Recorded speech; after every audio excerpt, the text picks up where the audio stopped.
10% é muita coisa. Ó, seção transversal de uma barra que sofreu um tratamento superficial de têmpera, né? Você pode ver que a camada é bem uniforme, então a têmpera foi feita por indução. O que significa? O que é a têmpera? Significa que você vai pegar o aço, colocar ele dentro de um forno. Se eu levo para um forno tipo mufla, ele ia aquecer todo, campo austenítico. Quando você resfriasse rapidamente ao ar, em água, o óleo, salmoura, ele ia passar a ter uma estrutura toda martensítica, ia ficar muito duro e muito frágil, quebradiço.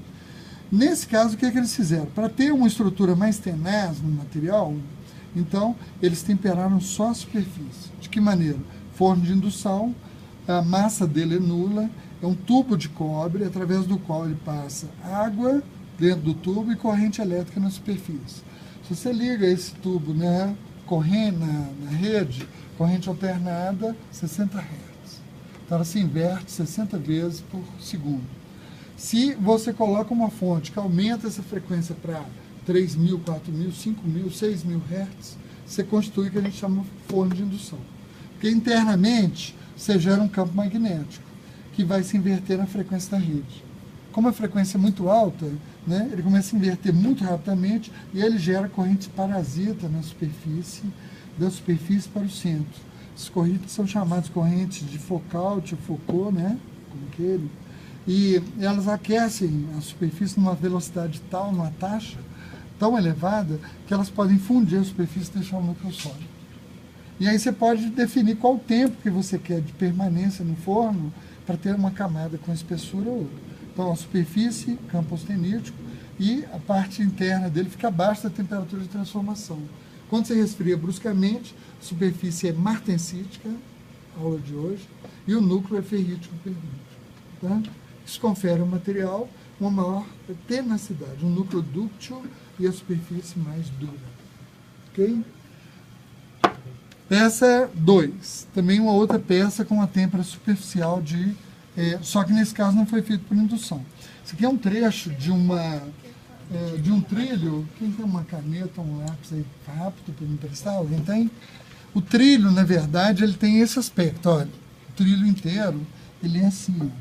Posso riscar isso aqui? Não. Isso aqui eu posso. O trilho inteiro, ele é assim. Ó. Você tem a cabeça do trilho e aquele faz a parte de baixo do trilho. Essa caneta aqui assim, e aqui vem a base do trilho. Vocês já viram o trilho? Ele é mais ou menos assim. Ó. Tá vendo? Foi cortado ele aqui e a cabeça do trilho. O trilho, em geral, ele é forjado, né, ou laminado. Nesse caso, ele foi laminado, você faz uma barra grande com esse formato, e depois ele sofreu uma têmpera superficial, onde a roda, né, do carrinho que vai correr nele vai passar. Então, vai ter atrito, e aí você gera uma maior resistência ao atrito. Tá? Nesse caso, a têmpera foi feita por oxacetileno, né? Então, você pegou um maçarico, oxacetileno, foi aquecendo, né, o trilho ao longo do comprimento, né, nem resfria. Aí ele vai ter esse aspecto. Tá? Seção transversal, então, de um trilho. Ok? Aqui eu tenho uma barra, você vê que o outro lado não tinha nada, né, aqui. Ela está aqui ao lado, que representa, né, a deposição de cobre na superfície da barra de aço. Nesse caso, você quer melhorar, né, o contato elétrico. Então, você tem maior condutividade elétrica no cobre, né? Então, isso pode ser uma peça ou uma barra que vai estar ligada, por exemplo, a um conector elétrico. Você pode ver que ela é bastante regular, né? Isso pode ter sido feita a deposição até por solda, depois você usinou, né, essa região, né? Ok? Aqui, por exemplo, tem uma peça também que sofreu uma têmpera nessa região. Então, na têmpera, o que você tem? Você tem o material na têmpera e no ataque, na verdade. Após ataque, como você tem uma região temperada e outra não, na hora que você ataca, coloca isso em contato com o eletrólito, você cria ou gera uma pilha galvânica. Por isso que a gente consegue atacar todas as peças. O que implica que uma região vai atuar como catódica, vai ser menos atacada, e outra vai ficar mais escura, anódica. Essa região mais escura, em geral, é ferrita e perlita. uma região de ferrita e perlita, que é o normal nos aços. E a região onde você aqueceu e resfriou bruscamente, tipicamente martensítica. A mesma coisa com essa peça, tá vendo? Dá para ver até o desenho, né, da região martensítica que foi feita no material. Ok?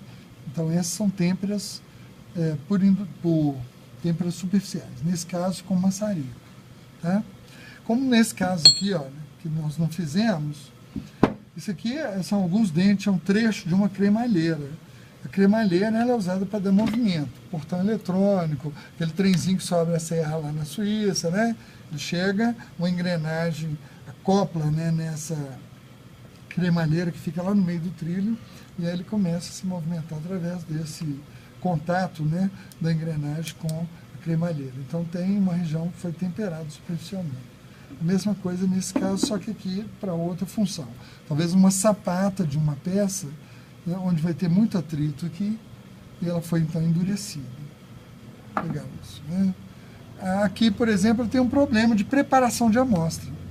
Essa peça, você pode ver que ela tem uma região mais clara, não tem? Faria talvez esse mesmo perfil. Mas na hora de cortar, a gente usa uma máquina que é uma cortadora metalográfica, que tem um disco abrasivo de óxido de silício, e a gente corta sobre altíssima refrigeração. Então, na hora de cortar, provavelmente, a pessoa deixou superaquecer a superfície, e aí queima o aço em determinadas regiões, o que dificulta a identificação do processo posterior.